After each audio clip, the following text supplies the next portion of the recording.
नमस्कार, स्वागत है आपका सूर्य समाचार के खास शो प्रजा के पहरेदार में। प्रजा के पहरेदार कार्यक्रम में बात होगी देश की सबसे बड़ी पंचायत की, जिस पंचायत में देश के तमाम बड़े मुद्दों पर चर्चा होती है। चर्चा होती है देश के विकास से जुड़े कामों की, आर्थिक व्यवस्था की और उन तमाम विषयों की जो गांव, शहर या देश से जुड़े हों।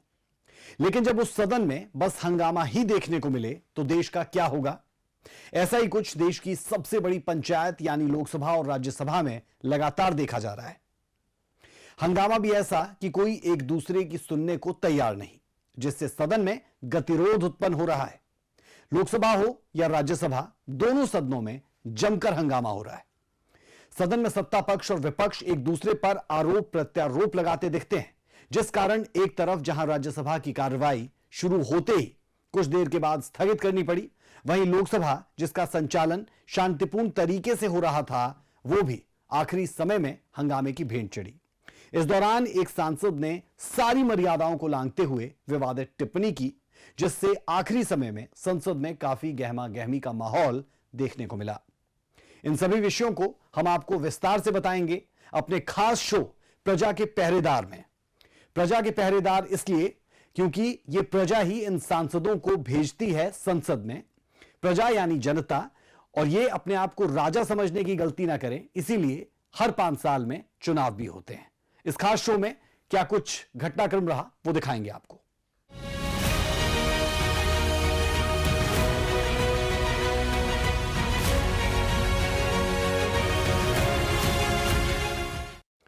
राज्यसभा में आज सदन की कार्रवाई की शुरुआत काफी शांतिपूर्ण तरीके से हुई। इस दौरान गृह राज्य मंत्री नित्यानंद राय की ओर से राजभाषा समिति के लिए निर्वाचन का एक प्रस्ताव भी रखा गया, जिसे भारी बहुमत के आधार पर मंजूरी दी गई। लेकिन यह शांति व्यवस्था ज्यादा देर तक कायम नहीं रह सकी और एक बार फिर संसद में अडानी के मुद्दे पर हंगामा देखने को मिला।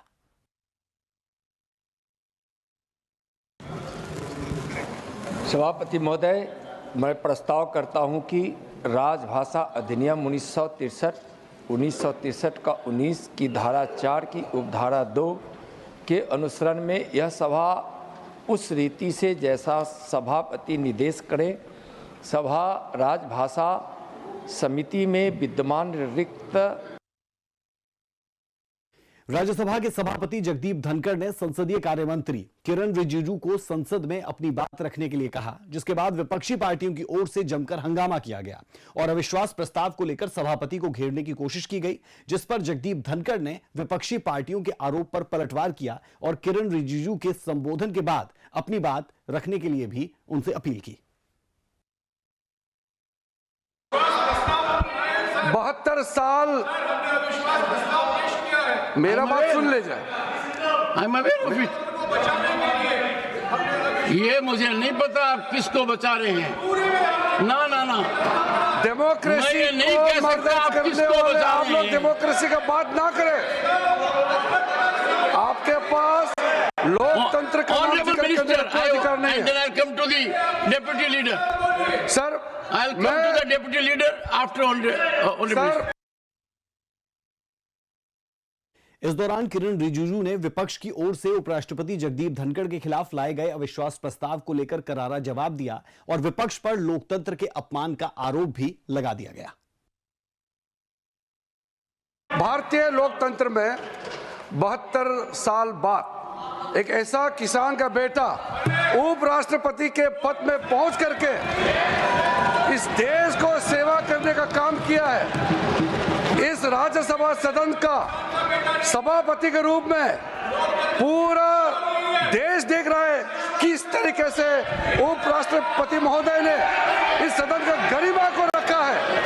और हम शुरू से देख रहे हैं कि विपक्ष के लोग ना लोकतंत्र को मानते हैं, ना चेयर का गरिमा को ध्यान रखते हैं। आप लोगों ने, मैं नाम लेकर कह सकता हूं, टेलीविजन में बाहर जाकर के पब्लिक के सामने में उपराष्ट्रपति का नाम लेकर के आप लोग बेमतलब से आरोप लगाते हैं। आप लोग इस सदन का सदस्य होने का लायक नहीं है। आप चेयर को अगर इज्जत नहीं दे सकते हैं तो इस सदन का सदस्य होने का कोई अधिकार नहीं रखते हैं आप।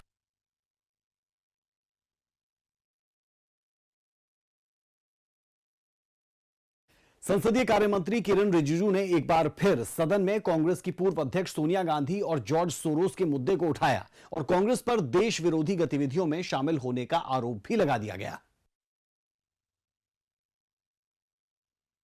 सोनिया गांधी जी और सोरोस का लिंक का जो नाम आ रहा है, हमने ये लिंक नहीं किया है, ये रिपोर्ट हमारा नहीं है। अंतरराष्ट्रीय जगत में, पूरा दुनिया में ये रिपोर्ट पढ़ रहा है। कांग्रेस का नेतृत्व और सोरोस का OCCRP का जो लिंक है, ये देश के सामने में है। शर्म आना चाहिए आप लोगों को।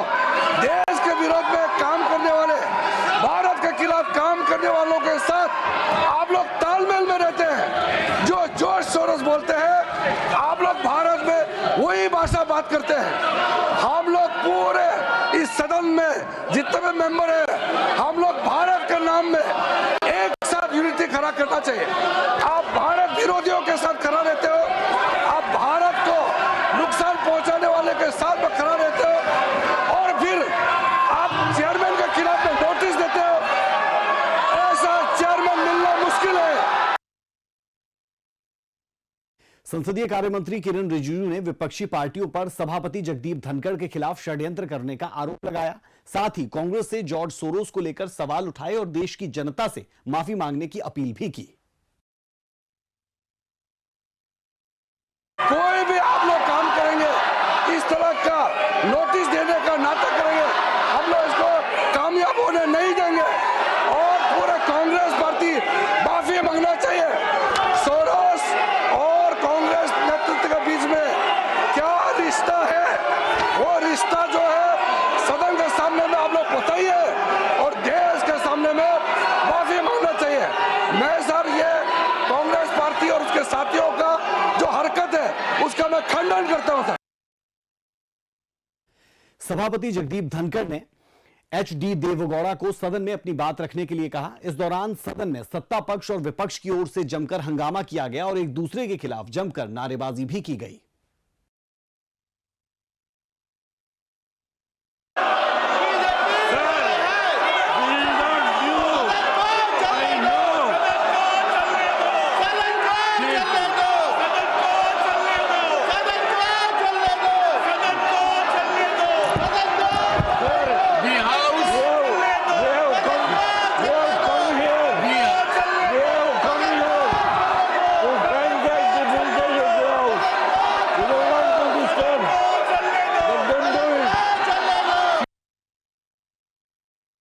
भारी हंगामे के बीच कांग्रेस सांसद प्रमोद तिवारी ने संसद में अपनी बात रखी और उन्होंने सदन को संबोधित करते हुए सत्ता पक्ष पर लोकतंत्र की हत्या का आरोप लगाया।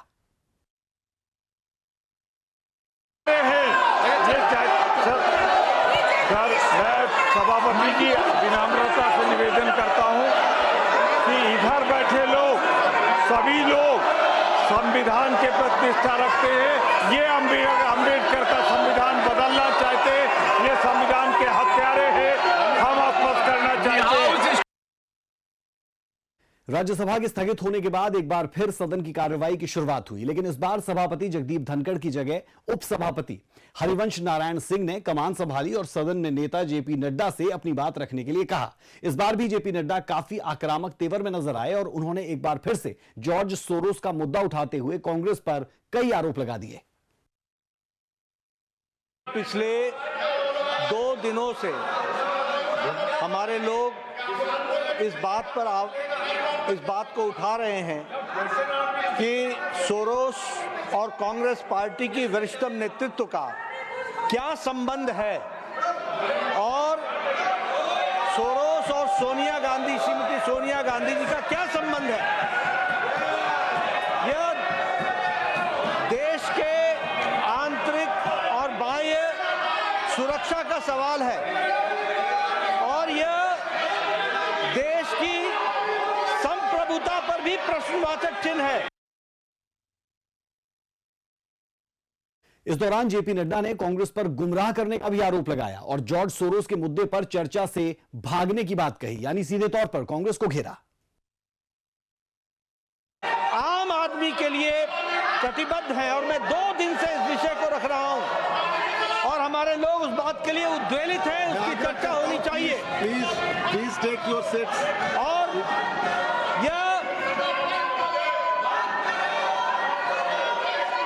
ये मुद्दे को भटकाने के लिए इन्होंने कुत्सित प्रयास किया कि इन्होंने चेयर पर आक्षेप लगा करके अविश्वास प्रस्ताव लाने का प्रयास किया। ये मुद्दे को भटकाने का कुत्सित प्रयास है। सदन के नेता जेपी नड्डा ने सभापति जगदीप धनखड़ के खिलाफ लाए गए अविश्वास प्रस्ताव को लेकर भी विपक्ष को आड़े हाथ लिया और विपक्ष के अविश्वास प्रस्ताव की निंदा की। देश की संप्रभुता पर जो खतरा है, आंतरिक और बाह्य सुरक्षा पर जो खतरा है, और जिसमें कांग्रेस पार्टी का योगदान है, ये टूल बन करके, औजार बन करके उनका साथ दे रहे हैं, इस पर चर्चा होनी चाहिए। मैं यहां यह भी कहना चाहता हूं कि संवैधानिक पदों पर हमारे चेयर पर जिस तरीके का आक्षेप कांग्रेस पार्टी ने लगाया है, ये भर्त्सना योग्य है। It should be condemned by all, one and all, it should be condemned. और ये इन्होंने चेयर की कभी रिस्पेक्ट नहीं की है, चाहे हाउस के अंदर हो चाहे हाउस के बाहर हो। जिस तरीके की बयानबाजी इन्होंने संवैधानिक पदों पर बैठे हुए और हमारे चेयर के डिसीजन को किया है, वो निंदनीय है। राज्यसभा के बाद रुख करेंगे लोकसभा का। लोकसभा का सत्र शांतिपूर्ण रहा, जिसे देखने से यह मालूम नहीं चल रहा था कि यह वही सदन है जहां पिछले दिनों काफी गहमागहमी और तीखी बहस लगातार देखने को मिल रही थी। लोकसभा संसद सत्र की शुरुआत प्रश्नकाल के साथ हुई, जिसमें एआई के मुद्दे को प्रमुख रूप से उठाया गया, जिसका जवाब केंद्रीय मंत्री अश्विनी वैष्णव ने दिया। ये जो डेटा लैब आप बना रहे हैं, कि ये आपका क्या प्रावधान है कि सांगली जैसे, मेरे सांगली जैसे छोटे शहरों में भी you will bring in this data labs and may be benefit, क्योंकि आज किसानों को भी एआई की जरूरत है, उनको स्किलिंग करने की जरूरत है, खेती के लिए हो, अपने मार्केट्स के लिए हो, बाजार के लिए हो, उनको भी स्किल करने का कोई आपका प्रयोजन है, और है तो कब से? माननीय अध्यक्ष जी, ये मैं एक बार फिर दोहराना चाहूँगा कि माननीय प्रधानमंत्री जी ने हमेशा टेक्नोलॉजी को डेमोक्रेटाइज करने का मिशन हाथ में लिया है, और इसीलिए जो एआई डेटा लैब्स बन रही है, ये भी टियर 2 और टियर 3 सिटीज़ में बन रही है। अगर आप देखो, उत्तर प्रदेश के गोरखपुर, लखनऊ, शिमला, औरंगाबाद, फिर महाराष्ट्र में औरंगाबाद, बिहार में पटना, बक्सर, मुजफ्फरपुर, एक तरीके से पूरी लिस्ट पूरे आंसर में आपको दी गई है। अध्यक्ष जी, सदन के पटल पर भी रखी गई है। कोशिश ये है कि देश के टियर 2 और टियर 3 सिटीज़ में स्टार्टअप्स हो, एआई लैब्स हो, 5G लैब्स हो, सेमीकंडक्टर की ट्रेनिंग की फैसिलिटीज़ हो, वो सारे के सारे एक कॉन्सेंट्रेटेड वे में नहीं रह के देश भर में फैले। इस दौरान केंद्रीय मंत्री अश्विनी वैष्णव ने रेलवे से संबंधित सवालों का भी जवाब दिया और वर्तमान सरकार के शासनकाल की तुलना यूपीए सरकार के शासनकाल से की, और बताया कि एनडीए की सरकार में रेल मंत्रालय में कितनी तेजी के साथ काम हो रहा है। 223 माननीय मंत्री जी, सदन के पटल पर रखा गया। माननीय अध्यक्ष जी। ऑनरेबल सदस्य, माननीय सदस्य। धन्यवाद अध्यक्ष महोदय। मैं आपके माध्यम से माननीय मंत्री जी से जानना चाहता हूं, मेरे खगड़िया लोकसभा में एक अलौली स्टेशन है जहां से अब तक सिर्फ पैसेंजर मालगाड़ी ट्रेनों का जो है परिचालन किया जा रहा है। पैसेंजर ट्रेन अभी तक वहां से उसकी शुरुआत नहीं की गई है, तो ये पैसेंजर ट्रेन वहां पर कब से शुरू होगी? और साथ ही साथ खगड़िया लोकसभा क्षेत्र में खगड़िया कुशेश्वर रेल परियोजना जो बहुत लंबे समय से पूरी तरीके से उसका काम अधूरा पड़ा है, वहां पर रेल पटरी बिछाने का कार्य कब तक पूरा होगा? बिहार में ट्रेडिशनली रेलवे एक बहुत बड़ा इम्पोर्टेंट रोल प्ले करती है, और एक लंबे समय तक बिहार में रेलवे का डेवलपमेंट भी बहुत अच्छा रहा। जिस पर्टिकुलर लाइन के बारे में माननीय सांसद जी ने कहा है कि केवल मालगाड़ी चलती है, पैसेंजर गाड़ी नहीं चलती है, उसके बारे में मैं जानकारी लेके माननीय सांसद जी को ज़रूर बता दूंगा। और प्रोग्रेस बिहार के प्रोजेक्ट्स की बहुत अच्छी है। मैं आपको आपके माध्यम से सदन को बताना चाहूँगा माननीय अध्यक्ष जी कि बिहार के लिए रेलवे ने, भारत सरकार ने, प्रधानमंत्री श्री नरेंद्र मोदी जी ने करीब 9 गुना एलोकेशन बढ़ाया है। जहां पर 2009 से 2014 वाले पीरियड में मात्र 1132 करोड़ रुपए का एलोकेशन होता था, 2024-25 में 10,000 करोड़ रुपए का एलोकेशन है बिहार के लिए। और माननीय अध्यक्ष जी, बिहार में ट्रैक्स पे नए ट्रैक बिछाने का जो काम है उसमें भी बहुत अच्छी तेज़ी आई है। जहां यूपीए सरकार के समय करीब 60 किलोमीटर प्रति वर्ष होता था काम, अभी माननीय अध्यक्ष जी 167 किलोमीटर पर ईयर का काम हो रहा है। महाराष्ट्र के बारामती लोकसभा सीट से एनसीपी नेता सुप्रिया सुले ने महाराष्ट्र में हो रहे रेलवे मंत्रालय की कामों की तारीफ की और कई स्टेशन पर स्टॉपेज बढ़ाने की मांग इस दौरान उनकी तरफ से की गई। महाराष्ट्र में नीरा, जेजुरी, बारामती और दौंड, इस सारे मेरे निर्वाचन क्षेत्र में जो स्टॉपेजेस है सारे वो पूरे कम हो चुके हैं। दौंड का मैं उदाहरण दूं आपको, वहाँ 80 ट्रेन रुकती थी, आज 40 ट्रेन सर रुकती है और वो बहुत बड़ा जंक्शन है। और वहाँ का पूरा इकोनॉमिक सिचुएशन, इसमें अगर आप क्वेश्चन इसे socio economic benefits anticipated in this state. Sir, अगर दौंड जो बड़ा जंक्शन था, नीरा बड़ा जंक्शन था, बारामती आज ग्रो हो रहा है, इस जगह अगर आप ट्रेन कम करेंगे और स्टॉपेजेस कम करेंगे तो इकोनॉमिक बेनिफिट कैसे होगा? तो आप एफिशिएंसी बढ़ाने के लिए स्टॉपेजेस कर रहे हैं, ऐसे बहुत बार मंत्री जी ने जवाब दिया है, लेकिन मेरी उनको विनती रहेगी कि स्टॉपेजेस कम ना करें, दूसरा कुछ सुझाव देके जिससे एफिशिएंसी बढ़े। 1,64,000 करोड़ रुपए का इन्वेस्टमेंट रेलवे का विभिन्न प्रोजेक्ट्स में हो रहा है और इससे महाराष्ट्र के रेलवे नेटवर्क का टोटल ट्रांसफॉर्मेशन होगा। जैसे पूरे देश भर में रेलवे नेटवर्क का ट्रांसफॉर्मेशन हो रहा है, वैसा ही आपके क्षेत्र में भी होगा। और स्टॉपेजेस के बारे में मैं फिर एक बार बताना चाहूँगा कि जैसे जैसे रेलवे नेटवर्क बढ़े वैसे मेंटेनेंस के लिए स्कोप बनता है, मेंटेनेंस के लिए एक मार्जिन मिलता है, टाइम मिलता है, तो उसके हिसाब से स्टॉपेजेस भविष्य में जैसे नेटवर्क बढ़ेगा वैसे स्टॉपेजेस पे रिकंसिडरेशन किया जा सकता है। भिवानी महेंद्रगढ़ सीट से लोकसभा सांसद धर्मवीर सिंह ने भी रेलवे कनेक्टिविटी को लेकर सवाल पूछा, जिस पर रेल मंत्री अश्विनी वैष्णव ने जानकारी दी और खाटू श्याम की ओर जल्द परिचालन की जानकारी भी इस दौरान उनकी तरफ से दी गई। हमारा हरियाणा का बहुत सा आदमी हर रोज खाटू श्याम जी जाता है, धार्मिक भावना से जुड़ा हुआ है हमारा सारा प्रदेश। समय समय पर तो ये ट्रेन चला देते हैं, क्या मंत्री जी 9,733 और 34 को सफाई करेंगे? साथ में वहाँ जाने के लिए क्या भिवानी से सीकर वाया लवारू को नई रेल लाइन बिछाने का भी कोई इनके प्रस्ताव है इनके पास? साथ में क्योंकि एक ट्रेन हमारा जो हिसार से चलती है शिवानी, उसका स्टेशन है नहीं।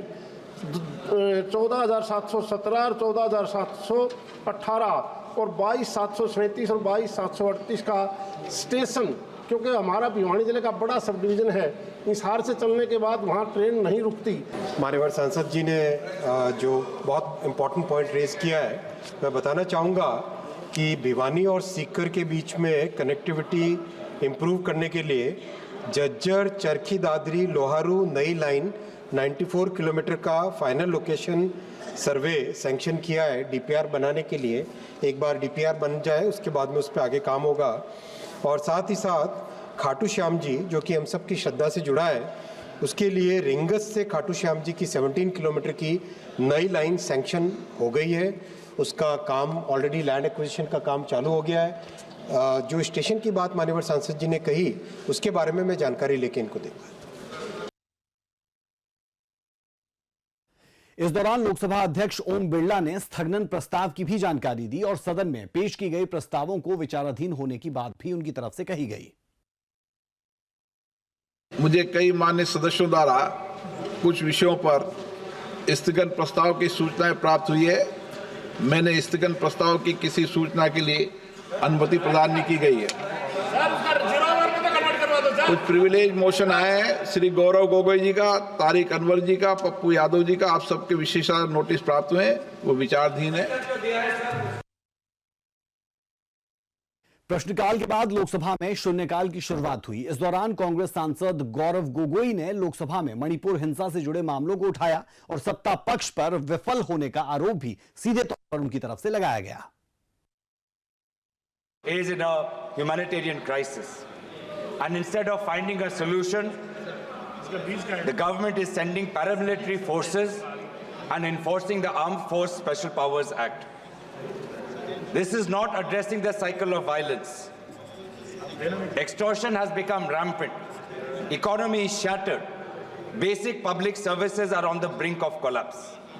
Unfortunately, there has been a rise in the illegal trade of arms, drugs, and timber.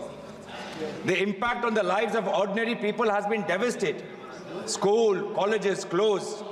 Thousands of students, their education is at risk. Healthcare facilities damaged or destroyed. Fear and uncertainty has gripped the population. Madam Chairperson, the time for inaction is over. The people of Manipur are suffering. They have only 3 questions in mind. The first question is, when will the Prime Minister visit Manipur? The second question is, when will the Minister of Home Affairs? संसद स्थगित होने के बाद एक बार फिर से सदन की कार्यवाही शुरू हुई, जिसकी कमान पीठासीन दिलीप सोकिया ने संभाली और उन्होंने रेल मंत्री अश्विनी वैष्णव को अपनी बात रखने के लिए कहा। इस दौरान अश्विनी वैष्णव ने विपक्ष पर जमकर हमला बोला और गलत जानकारी फैलाने का आरोप भी विपक्ष पर लगा दिया गया। मेंटेनेंस के तौर तरीके में बदलाव हो, रिक्रूटमेंट हो, हर एक क्षेत्र में, रेलवे के हर क्षेत्र में इन 10 वर्षों में अभूतपूर्व काम हुआ है। लेकिन इस काम पे प्रधानमंत्री जी का हमेशा ये कहना है कि 2 टर्म में जो फाउंडेशन ले हुई है वो फाउंडेशन है, और इस तीसरी टर्म में, मोदी जी की इस तीसरी टर्म में 3 गुना मेहनत करके विकसित भारत के लिए एक बेस बनाना है, जिससे कि आगामी कई वर्षों तक देश को और देशवासियों को रेलवे का लाभ मिलता रहे। अध्यक्ष जी, मैं तीसरे विषय पे आता हूँ। कई मान्यवर सांसदों ने प्राइवेटाइजेशन हो जाएगा इस बिल से, ऐसा एक नैरेटिव बनाने की कोशिश की।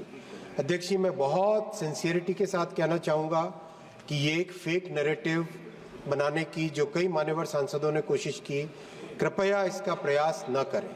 आपका एक फेक नैरेटिव संविधान का वो फेल हो चुका है। इस दौरान रेल मंत्री ने रेलवे में जर्नल कोच से संबंधित जानकारी भी दी और ट्रेनों में जल्द जर्नल कोच बढ़ाने की बात भी उनकी तरफ से इस दौरान कही गई। रेशियो था जनरल और एसी कोचेस का, यानी एसी और नॉन एसी कोचेस का। नॉन एसी कोचेस करीब करीब 2/3 रहते हैं और एसी कोचेस 1/3 रहते हैं। उस पूरे के पूरे रेशियो को लगातार मेंटेन किया गया, लेकिन जब देखा गया कि जनरल कोच की डिमांड कई मान्यवर सांसदों ने की, उसके बाद में जनरल कोच की मैन्युफैक्चरिंग का एक स्पेशल प्रोग्राम लिया गया है, जिसमें करीब 12,000 जनरल कोच स्पेशली बनाए जा रहे हैं। ऑलरेडी इस फाइनेंशियल ईयर में करीब 900 जनरल कोच एक्स्ट्रा ऐड किए जा चुके हैं और 10,000 कोच का मैन्युफैक्चरिंग का टारगेट पे चल रहा है। तो बहुत इसमें फोकस्ड वे में हर ट्रेन में जनरल कोच ज़्यादा हो, जिससे कि जो अनरिजर्व्ड कैटेगरी में पैसेंजर्स आना चाहते हैं उनको भी एक पूरी सुविधा मिले। लोकसभा में कार्रवाई के दौरान रेल मंत्री की ओर से रेल संशोधन विधेयक 2024 को पेश किया गया, जिसे भारी बहुमत से सदन में मंजूरी दी गई। वहीं गृह राज्य मंत्री नित्यानंद राय ने आपदा प्रबंधन संशोधन विधेयक को पेश किया और पीएम मोदी के नेतृत्व की तारीफ की, जिस पर पश्चिम बंगाल के श्रीरामपुर सीट से एआईटीसी सांसद कल्याण बनर्जी ने कोविड महामारी को लेकर सत्ता पक्ष को घेरने की कोशिश की और कई आरोप भी लगाए। अपनी जी जान लगा देंगे। जो सदस्य विरोध में वो ना कहे, मेरे विचार में नहीं है हालों के पक्ष में हुआ। In my speech also I have reiterated the issue. At least the parliament should be given the power. इस पर कुछ बोलना चाहते हैं तो बोलिए। महोदय, प्रबंधन, disaster management. So I request all members to be present here and sir central government does it, Modi ji किया है, मोदी जी किया है। अरे हम लोग का स्टेट में कौन किया है? आपको स्टेट में कौन किया है? वो हम लोग भी करते हैं। जब हम लोग वो करते हैं, क्रेडिट ले लेता है। Sir unfortunately for this expenses central government has not paid to anything.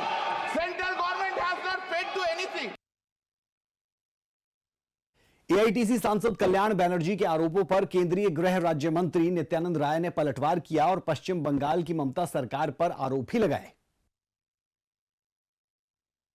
शायद कोविड के समय सो रहे होंगे। पूरी दुनिया को कोविड के समय माननीय प्रधानमंत्री जी के नेतृत्व में कितना सहयोग दिया गया, वैक्सीन दिया गया, और ये पश्चिम बंगाल ने और इनकी सरकार ने केंद्र सरकार को समय परेशानी में डालने के लिए ट्रैफिक कंट्रोल, जो वैक्सीन जाता था ना, उसको ट्रैफिक क्लियरेंस नहीं देते थे। इन आरोपों के बाद एआईटीसी सांसद कल्याण बनर्जी और केंद्रीय गृह राज्य मंत्री नित्यानंद राय के बीच तीखी नोकझोंक इस दौरान देखने को मिली है। सर हिंदी में एक गाना है, झूठ बोले कोआ काटे, तो उनको कोआ काटेंगे आज। सर अरे बोलने दीजिए, आप बोलने नहीं देंगे। झूठ बोलने वाले को झूठ बोलने वाले को कौवा भी काटेगा और प्यार भी काटेगा। वहीं इस मामले पर केंद्रीय संचार मंत्री ज्योतिरादित्य सिंधिया ने कल्याण बनर्जी पर झूठ बोलने का आरोप लगाया और कहा कि कोविड महामारी के दौरान भारत ने विश्व बंधु के तौर पर काम किया है। निर्णय के साथ सहमत हैं, पर इसका मतलब ये भी नहीं है कि सदन के पटल पर, जो सदन एक गंभीर लोकतांत्रिक प्रणाली का मंदिर है, सरासर झूठ बोला जाए। ये बिल्कुल उचित नहीं है। सर केवल इस सदन के अंदर आवाज उठाकर अपनी आवाज सुनाने की कोशिश अगर कोई सदस्य करे और वो ये कोशिश करें कि झूठ को सच में परिवर्तन करें, तो वो संभव हो ही नहीं पाएगा। देश की और विश्व की जनता जानती है कि भारत ने विश्व बंधु के रूप में पूरे विश्व का मदद किया है। केंद्रीय मंत्री ज्योतिरादित्य सिंधिया के पलटवार के बाद एआईटीसी सांसद कल्याण बनर्जी ने सारी मर्यादाओं को लांघते हुए केंद्रीय मंत्री सिंधिया पर निजी टिप्पणी कर दी, जिससे सिंधिया काफी आक्रोशित हुए नजर आए और उन्होंने कल्याण बनर्जी को मर्यादा में रहकर टिप्पणी करने की सलाह दी। सिंधिया फैमिली का है तो राजा है क्या? हम लोग क्या है? आप लोग क्या सोचते हैं? आप डोंट डू इट। आप क्या सोचते हैं? मैं ऑब्जेक्शन लेता हूं। Don't do it. सर इनके कमेंट पे मैं ऑब्जेक्शन लेता हूं। इन्होंने व्यक्तिगत टिप्पणी की है। सर मेरा हक है जवाब देने का। सर मेरा हक है जवाब देने का। क्या बोल रहे हैं? इन्होंने व्यक्तिगत टिप्पणी की है, मेरा हक है जवाब देने का। मैं इनको आपके द्वारा सूचित करना चाहता हूं सर कि मेरा नाम ज्योतिरादित्य सिंधिया है। मैं इस देश का प्रजातांत्रिक प्रणाली का नागरिक हूं। जो आज मैं हूं जनता के आशीर्वाद और मैंने मेहनत और मेरी मशक्कत के आधार पे हूं। ये अगर मेरे परिवार पर कलंक लगाने की कोशिश करेंगे और बेफजूल बात इस सदन में करेंगे तो मुझसे भी बर्दाश्त नहीं किया जाएगा। केंद्रीय मंत्री सिंधिया के टिप्पणी के बाद एआईटीसी सांसद कल्याण बनर्जी ने संसद में केंद्रीय मंत्री सिंधिया से अपनी गलती के लिए माफी भी मांगी। I am really sorry. I am really sorry if I have hurt. I am sorry. I have said I am sorry. Please address. Please come to the bill. I did not want to hurt. Please come to the bill. Kalyan ji, please come to the bill. I am sorry for that. इस पूरे घटनाक्रम के बाद केंद्रीय मंत्री ज्योतिरादित्य सिंधिया ने संसद में मौजूद सभी सदस्यों को निजी टिप्पणी ना करने की सलाह दी। साथ ही उन्होंने स्पष्ट शब्दों में कल्याण बनर्जी को माफ ना करने की बात भी इस दौरान कह दी। Sir, Mr. Kalyan Banerjee has risen in this house and said he is sorry. But I will say this, sir, that we all come to this house with a spirit of contribution to the nation's development. we come with a purity of heart. But we also, sir, come with a sense of self-respect. Any individual in their lives will not stand compromise with their self-respect, attack us on our policies, attack us on our views. But if you get personal, certainly be prepared for the response. He has apologized, but I, through you, sir, would like to convey to him that I do not accept his apology for the personal attack that he has made on me and on the women of India. Not only on me, but on the women of India with the words that he has used.